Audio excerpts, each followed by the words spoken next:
வானத்தில் நீங்கள் சாயந்தர நேரத்தில் காலை நேரத்தில் பார்த்தீங்கன்னா வி ஷேப்பில் ஒரு பறவை பறக்கும். நீங்கள் கூகுளில் கூட அடிச்சு பாருங்கள் வி ஷேப் பேர்ட்ஸ்ன்னு.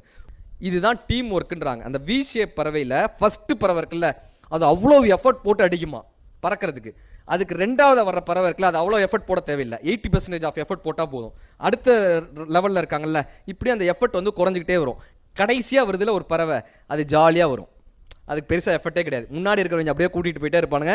நம்ம எப்படி கடைசி பெஞ்சில் மண்டே அப்படி மறைச்சிக்கிட்டு உட்காந்துருப்போம்ல, அப்படியே மறைச்சிட்டு அந்த பறவை வந்துகிட்டே இருக்கும். பட்டு அந்த வி ஷேப் பறவைங்க போகிற ஸ்பீடு இருக்குல்ல, அது கொஞ்சம் குறைஞ்சாலுமே இந்த கடைசி பறவைக்கு தெரிஞ்சிருமா மொதல் பறவை டயர்ட் ஆயிடுச்சுன்றது கடைசி பறவைக்கு தெரியுமா.